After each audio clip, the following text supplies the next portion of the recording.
Moms kitchen ল্যাবে সবাইকে স্বাগত। আজ আপনাদের সাথে ব্যাক টু ব্যাক 3টে রান্না শেয়ার করব। তবে এই 3টে রান্নারই মূল উপকরণের উৎস হলো আমাদের এই স্বাদের বাগান। চলুন দেখে নেওয়া যাক আজকের ভিডিও। চলে এলাম নোটে শাক তুলতে। এই দেখুন, নোটে বলতে এগুলো এক ধরনের ডাঁটা গাছ। এর ডাঁটাও খাওয়া যায়, আবার শাকও খাওয়া যায়।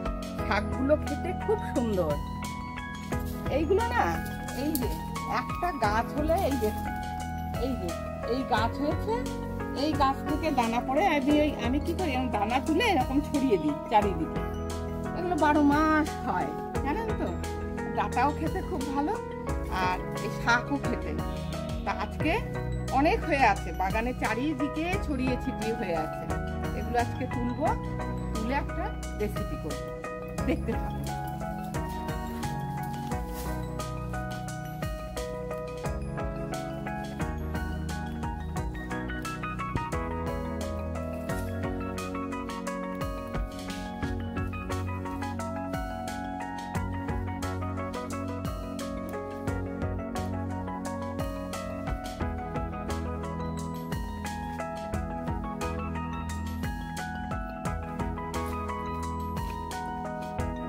এই যে ঢ্যাঁড়সের মধ্যেও হয়েছে, এগুলোও তুলবো। চারিদিকে হয়।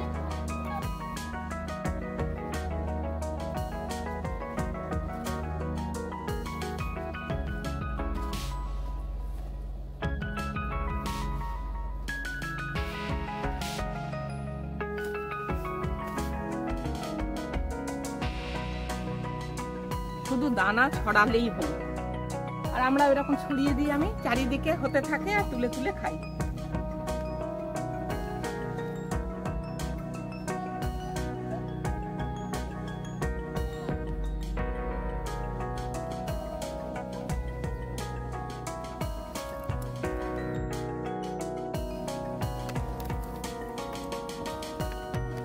শাক তোলা হয়ে গেছে, চলুন এবার রান্নাঘরে যাওয়া যাক। এই শাক রান্নার জন্য একটা উচ্ছে কেটে নেওয়া হয়েছে। এতে 1 চামচ লবণ দিয়ে ভালো করে মেখে আধ ঘন্টা রেখে দিতে হবে। উচ্ছেটা মাখা থাকুক, এই সময় একটা মশলা বানিয়ে নিতে হবে। এর জন্য 3-4 কোয়া রসুন, 2টো কাঁচা লঙ্কা আর 1 চামচ সর্ষে দিয়ে ভালো করে বেটে নিতে হবে। এই মশলা বাটার সময় সামান্য লবণ দেওয়া হয়েছে। এইভাবে মশলা বাটলে সর্ষের তিতকুটে ভাব একেবারেই চলে যায়। মশলা বাটা হয়ে গেছে, দেখুন কত স্মুথ হয়েছে বাটাটা। এবার লবণ মাখানো উচ্ছেগুলো 4-5 বার ভালো করে পরিষ্কার জলে ধুয়ে নিতে হবে। এতে উচ্ছের তিতো ভাব অনেকটাই চলে যাবে। একটা কড়াই গ্যাস ওভেনে বসিয়ে তাতে বেশ খানিকটা সর্ষের তেল দিয়ে দিতে হবে। এবার এতে কয়েকটা বড়ি দিয়ে ভালো করে ভেজে নিতে হবে। বড়ি সবসময় ঠান্ডা তেলে দেবেন, এতে বড়িতে তেল খুব কম টানে। দেখুন বড়ি ভাজা হয়ে গেছে, এবার একটা প্লেটে তুলে নিতে হবে। ওই তেলেই কেটে রাখা আলুর টুকরো দিয়ে দিতে হবে, ভালো করে ভেজে নিতে হবে। আলু ভাজা হয়ে গেছে, এবার একটা হাতার সাহায্যে তেল ছেঁকে ছেঁকে আলুর টুকরোগুলো তুলে নিতে হবে।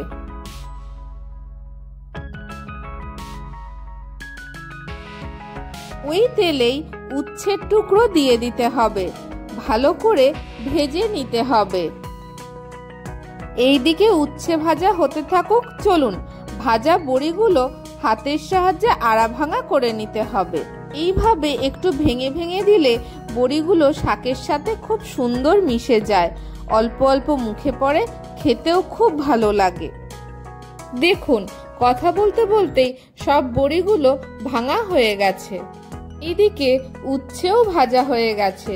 এবার একটা হাতার সাহায্যে তেল ছেঁকে ছেঁকে ভেজে নেওয়া উচ্ছেগুলো তুলে নিতে হবে।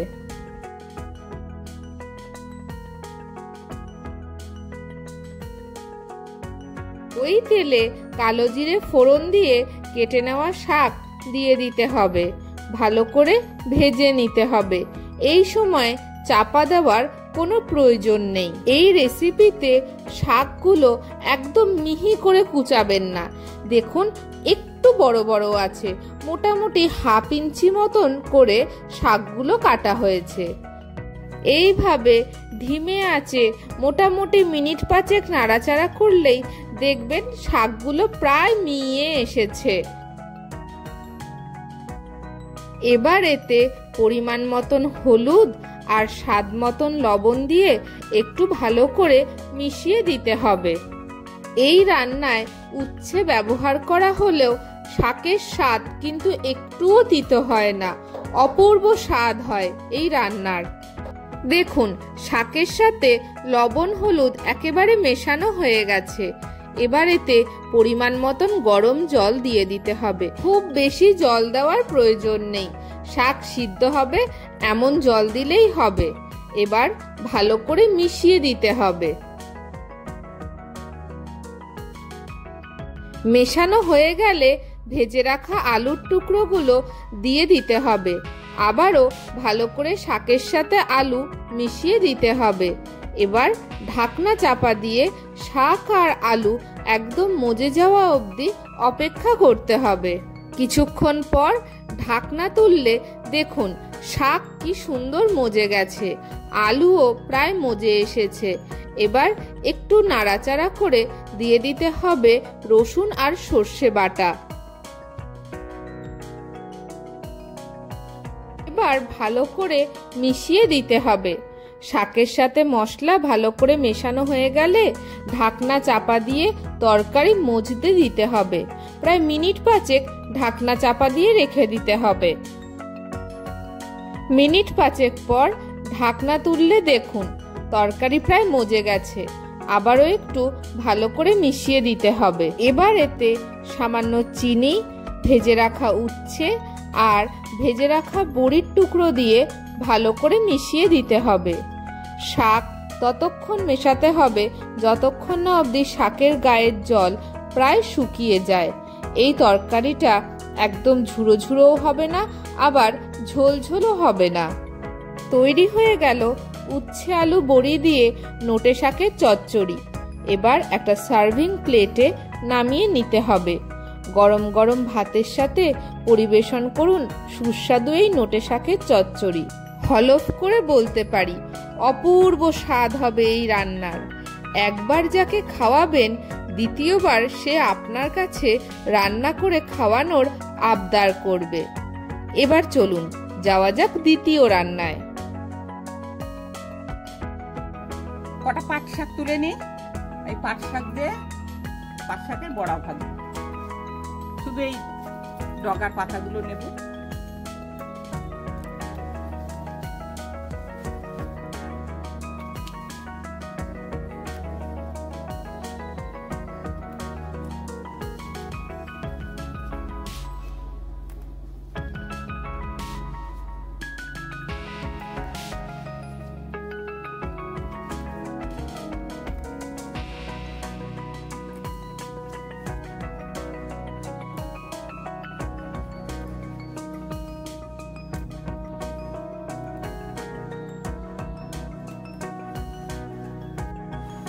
দেখুন পাট শাক তোলার পরে দেখলাম অনেকটা হয়ে গেছে, তাই এতগুলো তো আর বড়া করবো না, তাই ভাবলাম যে কিছুটা ডাল দিয়ে রান্না করব।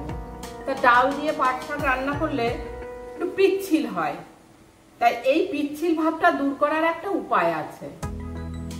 কি উপায়? পাট শাক কাটার একটা টেকনিক আছে। সেটা হচ্ছে এই যে পাট শাকের একটা করে পাতা ধরবেন আর এই মাঝখানের এই শীটটা কেটে ফেলে দেবেন এইভাবে। এই বোটাটার জন্যই পিচ্ছিল ভাবটা বেশি হয়। এইবার আপনি এই শাক পাতাটাকে দু টুকরো করেও নিতে পারেন এইভাবে, বা গোটাও রেখে দিতে পারেন। এতে দেখবেন এইভাবে আপনারা করবেন, দেখবেন অনেকটা পিচ্ছিল ভাব কম হবে। এই যে এইভাবে গোটাও রেখে দিতে পারেন। এইবার পুরো পাট শাকের মানে যতটা আমি ডাল দিয়ে রান্না করব ততটা গোটা কেটে আমি ফিরে আসছি। আপনারা কোথাও যাবেন না কিন্তু। পাট শাক কাটা হয়ে গেছে। কড়াইতে দিয়ে দিতে হবে বেশ খানিকটা সর্ষের তেল। তেল গরম হলে কেটে রাখা পাট শাকগুলো দিয়ে দিতে হবে। প্রথমে খুন্তির সাহায্যে ওলট পালট করে ভেজে নিতে হবে। এরপরেও এমন এক বিশেষ টেকনিক ইউজ হবে যাতে পাট শাক একেবারেই দলা পাকাবে না, একদম ঝুরঝুরে হবে। সঙ্গে থাকুন, দেখতে থাকুন। এইভাবে ভাজতে ভাজতে যখন দেখবেন সব পাতাগুলো প্রায় মিইয়ে যাচ্ছে, পাতার রং পরিবর্তন হয়ে যাচ্ছে, তখন একটা কাঁটা চামচের সাহায্যে সব পাতাগুলো ঝেড়ে ঝেড়ে দেবেন। এইভাবে ভাজলে দেখবেন প্রত্যেকটা পাট পাতা একদম সমানভাবে ভাজা হবে আর পাট শাকের পিচ্ছিল ভাব একেবারেই থাকবে না। দেখুন পাট পাতাগুলো কি সুন্দর ভাজা হয়েছে, একদম ঝুরঝুরে হয়ে গেছে আর পাট শাকের রঙও চেঞ্জ হয়ে গেছে। এই অবস্থায় পাট শাকগুলো একটা ট্রেতে বা বাটিতে তুলে নিতে হবে। এবার ওই কড়াইতেই দিয়ে দিতে হবে সামান্য পরিমাণে সর্ষের তেল। তেল গরম হলে ওতে কয়েকটা শুকনো লঙ্কার টুকরো দিয়ে দিতে হবে। অল্প নাড়াচাড়া করে শুকনো লঙ্কাগুলো হালকা ভেজে নিতে হবে। শুকনো লঙ্কা ভাজা হয়ে গেলে দিয়ে দিতে হবে সামান্য পরিমাণে হিং। মিনিট খানেক একটু নাড়াচাড়া করে দিয়ে দিতে হবে 1 চামচ রসুন বাটা। ভালো করে ভাজতে হবে, রসুনের কাঁচা গন্ধ চলে যাওয়া অবধি ভাজতে হবে। ভাজতে ভাজতে রসুনের কাঁচা গন্ধ চলে গেছে। এবার সেদ্ধ করা মুসুর ডাল দিয়ে দিতে হবে। দেখুন ডাল সিদ্ধটা কেমন ফাটা ফাটা আছে আর ভীষণ ঘন। ডাল এইভাবেই সিদ্ধ করে নেবেন। এবার মশলার সাথে ডাল ভালো করে মিশিয়ে নিতে হবে। যখন দেখবেন মশলার সাথে ডাল একদম মেশানো হয়ে গেছে, ডাল ফুটতে শুরু করেছে, তখন ভেজে রাখা শাক দিয়ে দিতে হবে। ভালো করে ডালের সাথে শাক মিশিয়ে দিতে হবে। এই সময় গ্যাসের ফ্লেম একদম লো রাখবেন, নয়তো ডাল কড়াইতে লেগে যাওয়ার একটা সম্ভাবনা থাকে। যখন দেখবেন শাক আর ডাল খুব ভালোভাবে মিশে গেছে, তখন সামান্য পরিমাণে গরম জল দিয়ে আবারও ভালো করে মিশিয়ে দেবেন। যদি প্রয়োজন হয় তাহলেই জল দেবেন, নয়তো দেওয়ার প্রয়োজন নেই। এবার সামান্য লবণ দিয়ে দিতে হবে। ডাল সিদ্ধর সময় লবণ দেওয়া হয়েছিল, তাই লবণ দেওয়ার সময় একটু বুঝে দেবেন। এবার সবকিছু ভালো করে মিশিয়ে দিতে হবে। এই রান্নাটা একটু থকথকে হয়, ঘন ঘন টাইপের।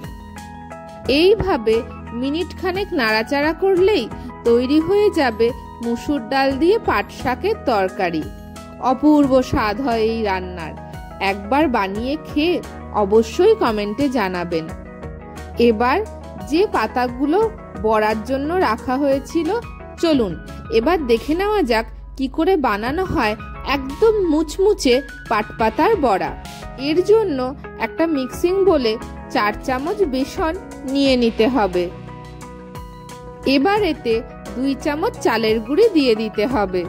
এবার একে একে লবণ, হলুদ, লঙ্কা বাটা, কালো জিরে, খাবার সোডা, সামান্য চিনি আর সামান্য হিং দিয়ে দিতে হবে। অল্প অল্প করে জল দিতে হবে আর ফেটাতে হবে। একবারে বেশি জল কখনোই দেবেন না। এই ব্যাটারটা একদম ঘনও হবে না, আবার একদম পাতলাও হবে না। দেখুন আবারও একটু জল দিয়ে দেওয়া হচ্ছে। এইভাবে অল্প অল্প করে জল দিতে হবে আর কন্টিনিউ ফেটাতে হবে। ফেটাতে ফেটাতে যখন দেখবেন ব্যাটার একদম স্মুথ হয়ে গেছে আর হালকা হয়ে গেছে, তখন বুঝবেন ফেটানো হয়ে গেছে। ফেটানো যত ভালো হবে বড়া তত মুচমুচে হবে। এবার ধুয়ে রাখা পাট পাতাগুলো এই ব্যাটারের সাথে ভালো করে মাখিয়ে নিতে হবে। পাট পাতাতে পুরো ব্যাটার মাখানো হয়ে গেছে। এদিকে তেলও গরম হয়ে গেছে। একে একে পাট পাতাগুলো গরম তেলে ছেড়ে দিতে হবে।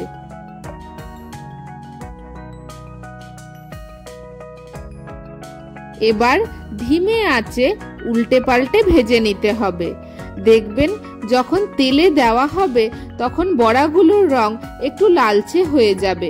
হলুদ আর খাবার সোডা দেওয়ার কারণে এরকম একটু লালচে হয়ে যায়। ধিমে আঁচে কিছুক্ষণ ভাজলেই বড়ার রং সুন্দর হয়ে যাবে। এবার তেল ছেঁকে ছেঁকে একটা প্লেটে সমস্ত বড়া তুলে নিতে হবে। এক ব্যাচ ভাজা হয়ে গেছে। এবার ওই তেলেই দ্বিতীয় ব্যাচের জন্য বড়া ভাজতে দিতে হবে।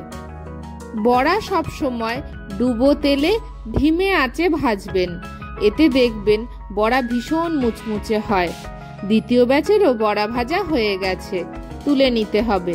এইভাবে সমস্ত বড়া ভেজে নিতে হবে। এবার একটা সার্ভিং প্লেটে সাজিয়ে পরিবেশন করুন গরম গরম সুস্বাদু মুচমুচে পাটপাতার বড়া। ভিডিওটি কেমন লাগলো অবশ্যই কমেন্টে জানাবেন। লাইক, শেয়ার ও সাবস্ক্রাইব করে মমস কিচেন ল্যাবের পাশে থাকবেন। ভিডিওটি শেষ পর্যন্ত দেখার জন্য অসংখ্য ধন্যবাদ।